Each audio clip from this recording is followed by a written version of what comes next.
Hello learners, welcome back, and topic for today's discussion is targeting and positioning. To tell you once again that this topic is a part of the course AMK-01 and BCOE-142. Before we actually discuss this topic as usual, let us quickly recall what we have learned in the previous sessions. So in the previous sessions we have seen that since customers they have gained greater importance in today's marketing, it is very important to cater to them efficiently and effectively so that you can have delighted customers, right? For that, various strategies or various marketing frameworks are being used, and one of the most important marketing framework, or you can say most commonly used marketing framework, is STP, which is segmentation, targeting and positioning is used. And in segmentation, targeting and positioning also, in this framework also, we have discussed segmentation part in the previous session, where we have seen that since the market is heterogeneous and you really want to focus your marketing efforts to have delighted customer, and with a similar offering you cannot satisfy all the customers, you cannot make them happy. So what you can do, that you can divide the market on various segment, on various parts, right? And those parts are called segment. And when you divide the market into various parts, what you're trying to do, you're trying to convert the heterogeneity into homogeneity. How? Because what you're trying to do, you are keeping in one segment, you are keeping all those customers who share common interest, common profile, right? So this is all we have seen, and there are various bases of segmentation also we have seen, such as demographic, geographic, psychographic, behavioral. So these are the bases on which you can segment the market. This is all that we have discussed in the previous session. So in this session we are going to discuss the another two important factors of this STP framework, which is targeting and positioning, right? So let us see what targeting is. You have divided the market, you have created segment of the entire market. Now it is the time for you to choose a particular segment, or maybe more than one segment for you to offer your products, right? Now you are choosing one segment or you are choosing more than one segment, it depends on various other things, right? We will come to that later on. But basically the idea is that after segmenting you have to identify, you have to choose segments which you can serve, right? So targeting is evaluating potential profits from each segment, because while choosing segment you have to understand, you really have to know which segment is profitable, right? And then you can concentrate all your focus, and then you can concentrate all your marketing efforts to that particular segment, or maybe many such segments, right? So as I said, there are number of factors or number of considerations are there which helps you to decide what segment to choose, and those factors are, one is size and its potential to grow in future. As I said, even while segmenting only, we said that the size of the segment should be enough to fetch some profit to your company, right? Number one. And then it should not be only sizable, but it should also have the potential to grow in future, because you as a business don't want to stagnate, you want to grow. So if you want to grow, your segment has to grow, and if the segment has the potential to grow, you have the opportunity to grow in the market. And then it should be, the segment should be profitable. The customers who are there, you need to check their lifetime value, how much business they are going to bring to you as a company. So you need to check that also. And then you need to check the ease of reach, how easy it is to reach that particular segment, and then competitors' offering. See, whenever we say marketing strategy in Hindi we call Rananiti, and Rananiti means you are devising all your plans, you are designing all your plans according to the enemies that you have in the battlefield. Same here. Likewise, when you are devising some kind of strategy for the market, what you are trying to do, you are trying to check the competitors' strategy also, right? It is very important to know how your competitors are doing in the market and what they are doing in the market, and then only accordingly you have to devise that strategy, right? As I said earlier also, that in targeting you may decide one segment or maybe selected few segments or all segments. See, it is your choice. If you want to segment, you segment. If you don't want to segment, you can go for mass marketing without any segmentation, no segmentation at all, with the belief that one size fits all, right? So, but if you are trying to, go for segmentation, then you have to look for all these considerations. Like, you may decide to have, when I say, choosing, if you are choosing different segments, that means you have to cater to each and, other segments in a way, because as I said, the customer's needs, requirement, their profile are varying, they are changing, they are not same.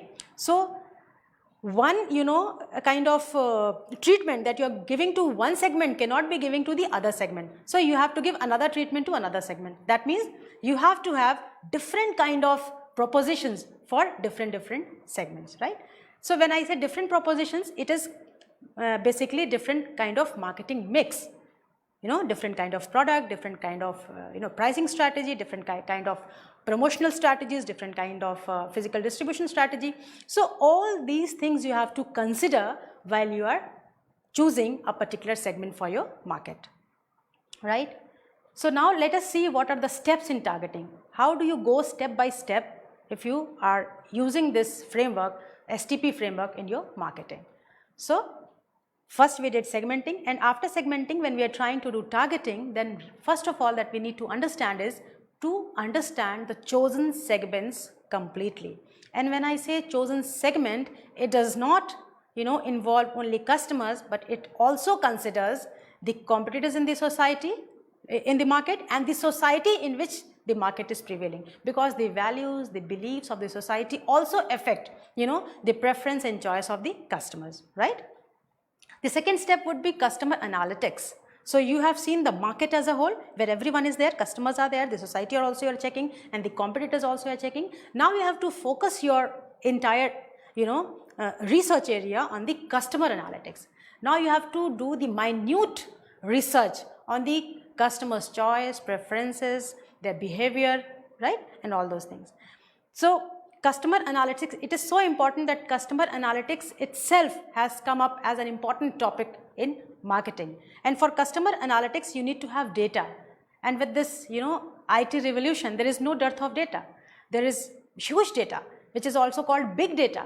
And this big data analysis is done by and large by all the companies, and generally data scientists are there who are helping the companies to filter this data, right, and give something useful, something information, something informative that can be used by the company people. And then we do SWOT. Again, SWOT is a very, very important marketing framework, right? SWOT means strength, weaknesses, opportunities and threats. So, before actually deciding what segment to choose, we need to do a SWOT analysis. Strength and weaknesses, which is within ourselves, right, within the company, and opportunities and threats, which is given by the environment, the external environment where the company is prevailing. So, what are the opportunities are there in the market that you can tap? What are the threats that you should take care while choosing a particular segment? So, all these things you need to do. And then you have to observe, what does the overall market look like? What is the proximity, the geographic condition, the demographic condition, the values, culture? You are observing it again. After doing SWOT analysis, you are doing it once again. And then you are analyzing your employees and their capabilities. Because whatever company wants to do, whatever efforts you want to make in the market, who is going to make on your behalf? Your employees, right? So, unless they are capable, you cannot be very successful in marketing, number one. And number two, internal marketing is very, very important here. Why? So, let us quickly understand what internal marketing is, and then you can obviously understand why is internal marketing important, right? You understand in a way, suppose there is any article, there is any commodity kept here. Suppose I am wearing a watch, right, and I have to sell this watch to a market, right? Unless I am convinced, and I am the salesperson, unless I am convinced that this watch is very good and this watch has all the features which my segment wants, unless I am convinced, I won't be able to convince to my segment, passionately, or I won't be that convincing, right? So, what is important? That internally, first of all, I should feel that yes, this is the best thing that I can have if I belong to a particular segment. That is called internal marketing, right? You are kind of trying to give that confidence to the salesperson that they are really marketing a good commodity or service. So then you have to check whether your employees are capable or not. If they are capable, well and good. Not, you need to train them accordingly so that they can reach the market and communicate it. And then investigate competitors in the field. This is also one of the, in investigating competitors, it starts from the beginning also, and it keeps on, being with the marketing strategies throughout. Always when I say these steps, please remember one thing, that these steps are, it is not for once. Marketing itself is an ongoing process.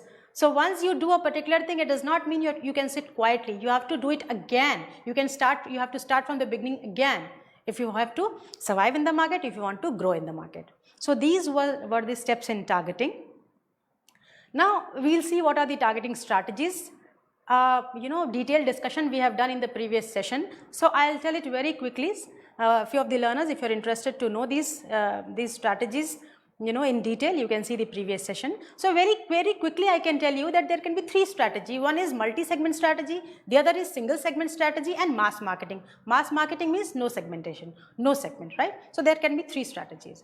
No segmentation, another thing, that one size fits all. You don't have to do anything. You just enter into the market with your offering which you have, and it is up to the people whether they are buying it, they are liking it, they are not liking it, right? Then you have multi-segment strategy, that you are using this STP framework, segmentation, targeting, in a positioning framework, and then you have segmented the market, and when you have segmented, you are trying to focus your marketing efforts on more than one segment because you are capable enough, maybe you are capable enough to serve more than one segment. Then you have to, you are applying multi-segment strategy. This is also called differentiated marketing. So since you are, as I discussed, since you are targeting, since you are trying to approach different segments, you have to approach them with different propositions. You have to approach them with different marketing mix. And when you have to approach them with different marketing mix, one thing is quite obvious here is that it involves higher marketing costs. On the contrary, when you don't want to segment more, concentrate on more than one segment, you want to concentrate on a particular segment, then it is called a single segment strategy. You are giving all your efforts, you are putting all your efforts, you are focusing it to a particular segment, which is called as concentrated marketing. Now this particular segment can be further divided, you are narrowing it down, and which then you can call that it is micro marketing or individual marketing. So these were the marketing strategies. Once the segment is done, when the segmenting is done, when the segments are clear to the marketer, and through targeting you have decided that I want to whether approach one segment or maybe more than one segment, or you don't want to go for it at all, right? So this is that. Now we see why this STP has got so much popularity. Why is it considered so important in marketing? Because of all these things, the importance of segmentation, the importance of targeting, and the importance of positioning. Importance of segmentation we have already discussed in the previous session. So today we will try to see quickly the importance of targeting in marketing. Why is it important? Suppose you are trying to communicate to the whole market with one message. It may not appeal to everyone, right? If something is communicated to me, if I am a consumer, if I am a customer and something is communicated to me, if I can relate to it, if I can feel that this is for me, this will have much more impact rather than treating it as it is a general information, right? So vague and generic messages, they are very far less likely to be clicked to the audiences than specific, right?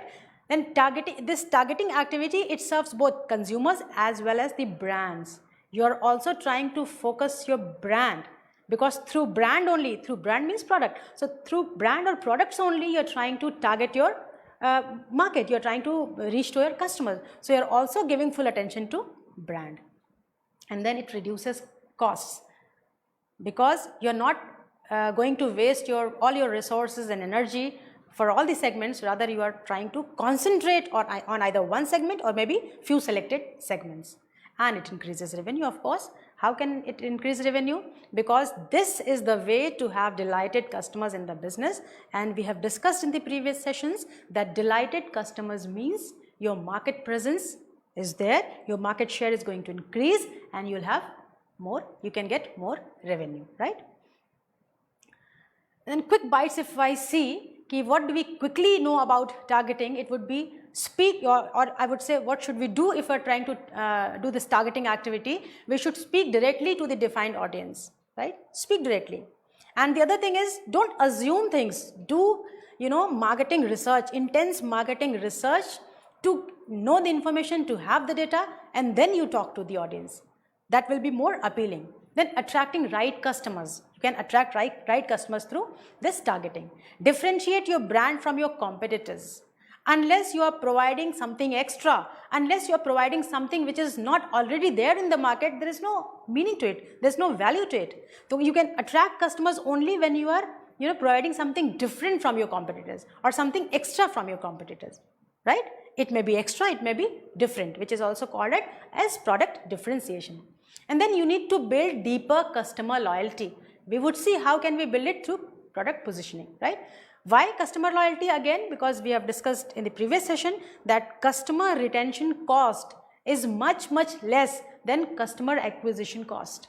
So if you have loyal customers, first of all, your cost is reduced, and second, you get more business because the customer is loyal and they act like your brand ambassadors and they work for you without charging any fee.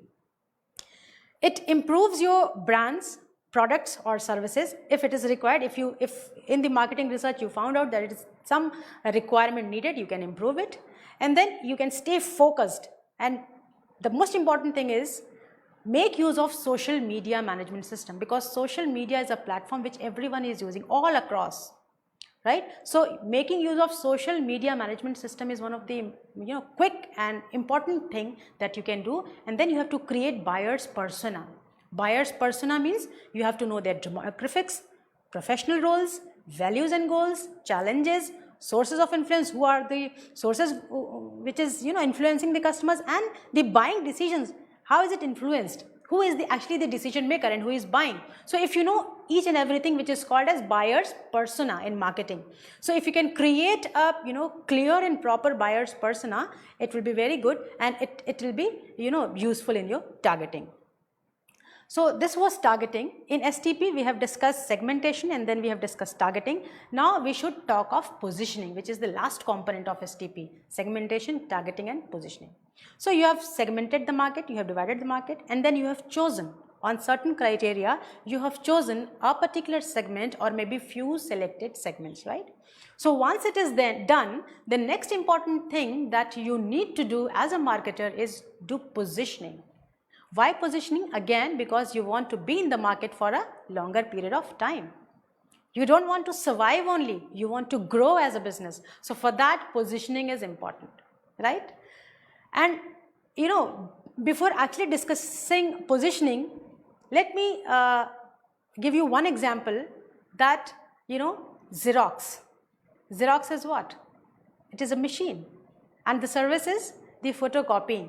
But the positioning of the brand is so much that Xerox is at times used as the synonym of photocopying. People say get a Xerox copy of this, get 4 Xerox copies of this. So this is positioning in a nutshell, right? So what is positioning? Positioning is imprinting the image of your product or brand in the minds of consumers. You have imprinted in the minds that this is the product, right? And these are the benefits which the product is giving. You can connect it to the product and it is better or different than the competitors, number one. And number two, you are imprinting it, you are putting it in their mind in a way that whenever that service or commodities need is felt, your brand name is coming in the mind, right? So positioning is what? It is the place the product occupies in consumers' mind relative to competitors, competitors or competing products. Again, the competitors are very important. So even when you are doing positioning, this positioning you have to plan, this positioning statement you have to make keeping competitors in the mind. What the competitors are there, how are the customers, they are perceiving the competing products, what is their perception, and where is the lacuna, where is the gap, where is the need which is still not met. right? Or maybe what kind of differentiation the customer is looking for. So for all these things, you need to know all these things while doing the positioning. So again, we can say that positioning is something which is, we try to do as a marketer, as a producer, we try to do, but ultimately who is doing? The consumers. So positioning is typically defined by the consumers on the basis of important attributes. The attributes that you are giving to the consumers through your product or services, they are going to, decide the image of your product, number one, and the customers who are taking it, to whom you are giving this attribute, they together, if customers want, then only this imprinting, this positioning can be done. So positioning involves implanting the brand's unique benefits and differentiation in consumers' mind, right? Again, if we see what do we do in positioning, we try to identify possible competitive advantages, For that you need to make a perceptual map, which is called perceptual mapping of competitors. When you enter into the market, you try to see who are all the competitors who are there in the market, and then you are trying to map them. Map them in the sense what products or services they are offering, what are the attributes or features of those particular products, how are the customers taking those products, whether they are satisfied, is there still scope where you can actually work upon, right? So all these things you can do only when you can map the competitor's perception, right? Which is called as perceptual mapping. And when you do perceptual mapping, it gives a clue for differentiation. If you want to position yourself in the consumer's mind, what you need to do, you have to differentiate your product, right? And differentiate in a better way, so that the consumer thinks of that product when he or she wants to use it. So this perceptual map gives you a clue where the competitors are lacking, what is the gap where you can fit into, right? So differentiation is important in the commodities, and differentiation can be based on products, services, channel, people and image. You can differentiate on the basis of products, you can differentiate on the basis of services, whatever your offering is, maybe the channels, what channel you are using to reach to the customers, the people, the sales people that you are using to communicate to the customers, and the image, right? So positioning can be of three types: functional positioning, symbolic positioning and experiential positioning, on the basis of the attributes that you are providing through your offerings. Offerings means products and services, right? So it can be of three types: functional positioning, symbolic positioning and experiential positioning. When we are trying to do functional positioning, that means we are trying to identify some features which the competitors are not providing in the market, which we can provide. That is called functional positioning, right? Like for instance, although it is very old now all the companies are doing, but in ACs, earlier it was not the case, but now if you see, there are certain features inbuilt with the air conditioners.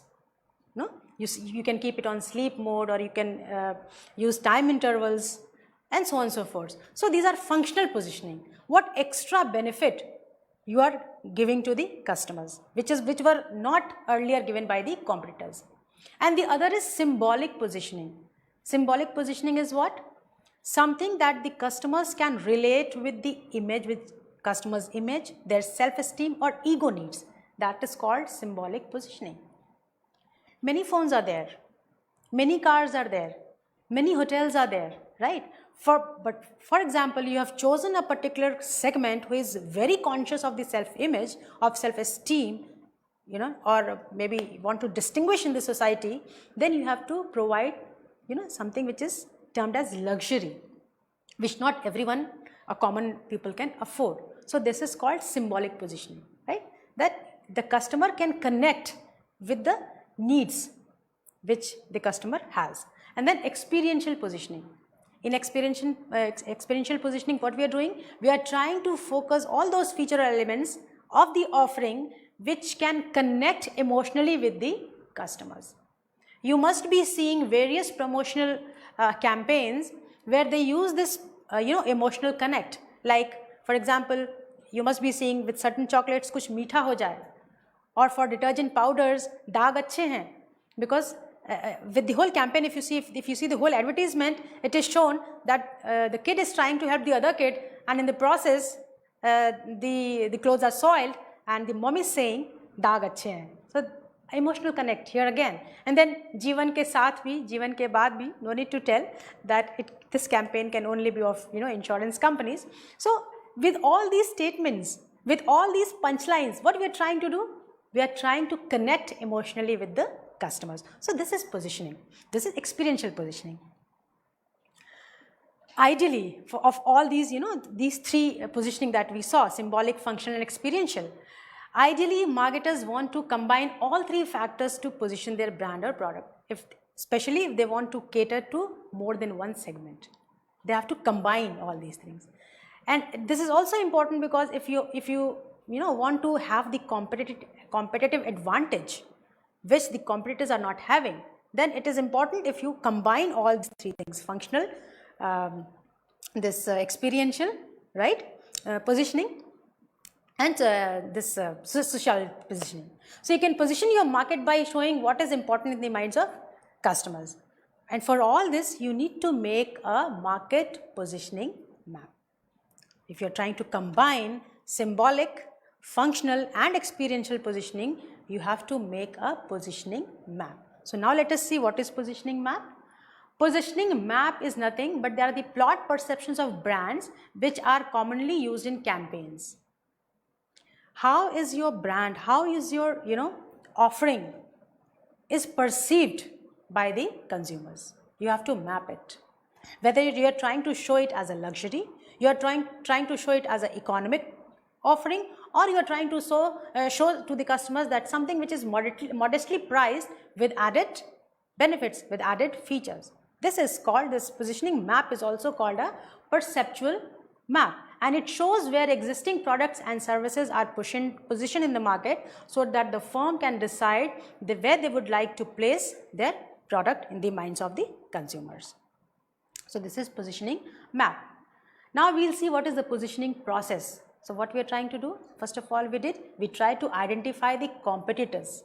Because why are we trying to identify the competitors and their strategy?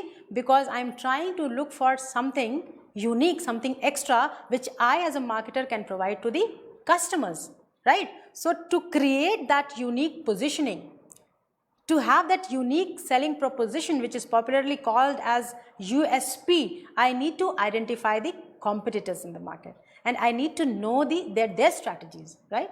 So, and when we are trying to identify the competitors, what we are trying to do? We are trying to determine how the competitors are perceived and evaluated by the customers, and determining the competitors' positions, how they are mapped in the minds of the customers. Second step that we do is identifying qualitative features of our own offerings, some traits, some uses, maybe emotional connect, etc. So what are the important qualitative features that your offering is having? Because when you're trying to create USP, unique selling proposition, you can use that particular feature. And then analyzing customer.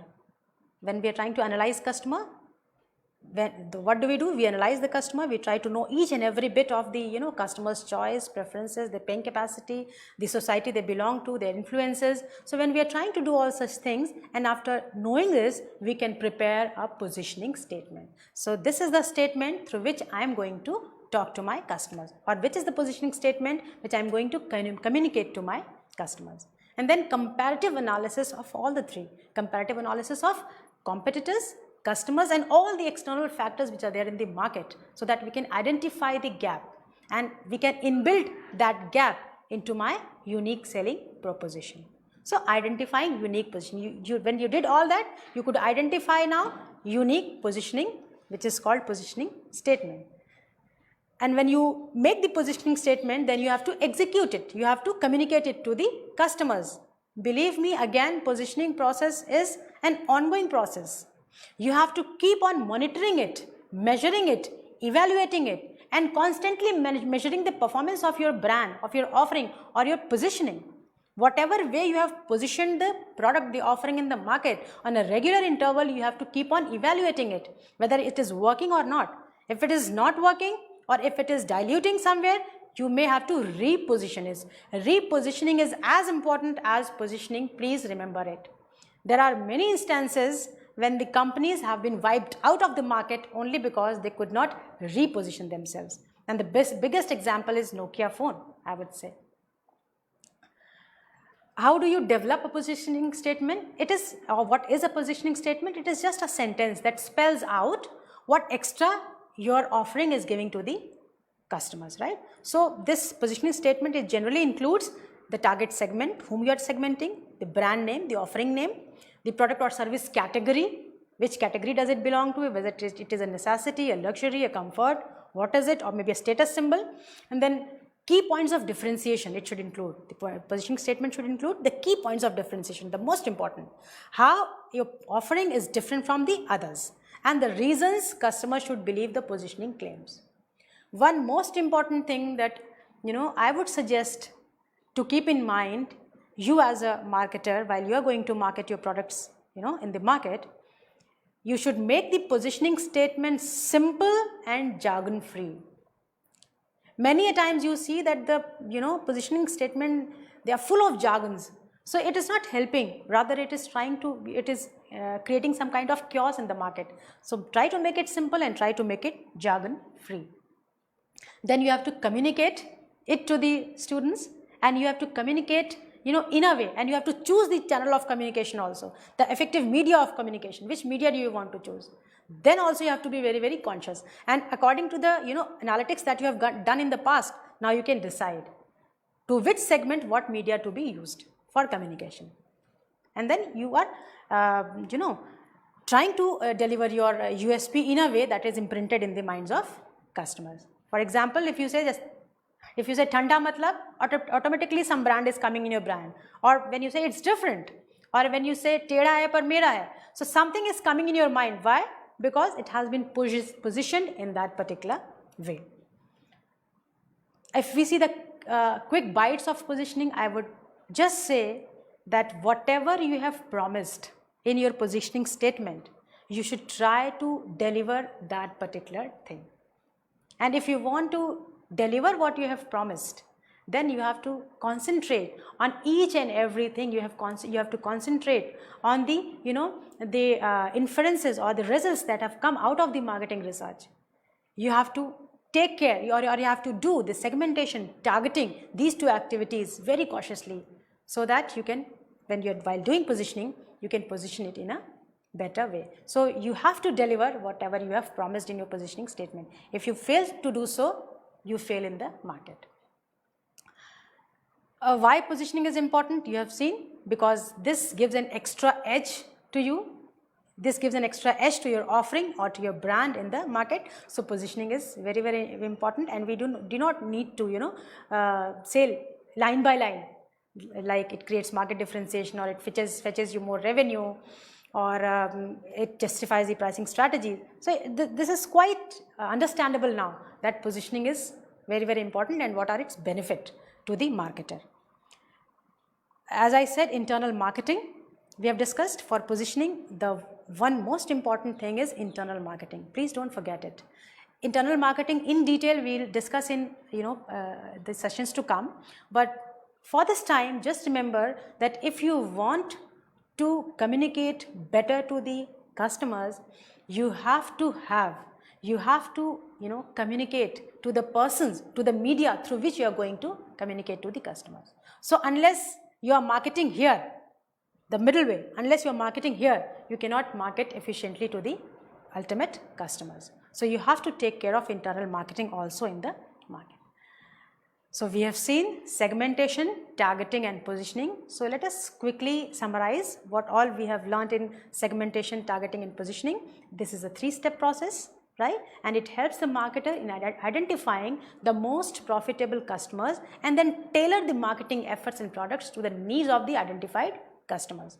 And that is why the STP has gained so much of importance in marketing world, and why it is considered as the most or commonly used marketing framework. So at a glance, if you want to see marketing, STP, segmentation, targeting and marketing. In segmentation, what we did, we tried to create homogeneity into the heterogeneous market on the basis of various bases. And then we are trying to determine important characteristics of each segment. In targeting, we evaluated the potential and commercial attractiveness of each segment. We did SWOT analysis, and then we decided whether we want to go for one segment or we want to choose more than one selected segments. And then we did positioning, wherein we prepared the detailed product. We try to position for selected market segments, and we are trying to develop a different marketing mix for different marketing segments. So this was learners STP, segmentation, targeting and positioning. In the coming sessions, we'll talk of other topics. We'll explore other topics of marketing. So till then, keep learning. Bye bye.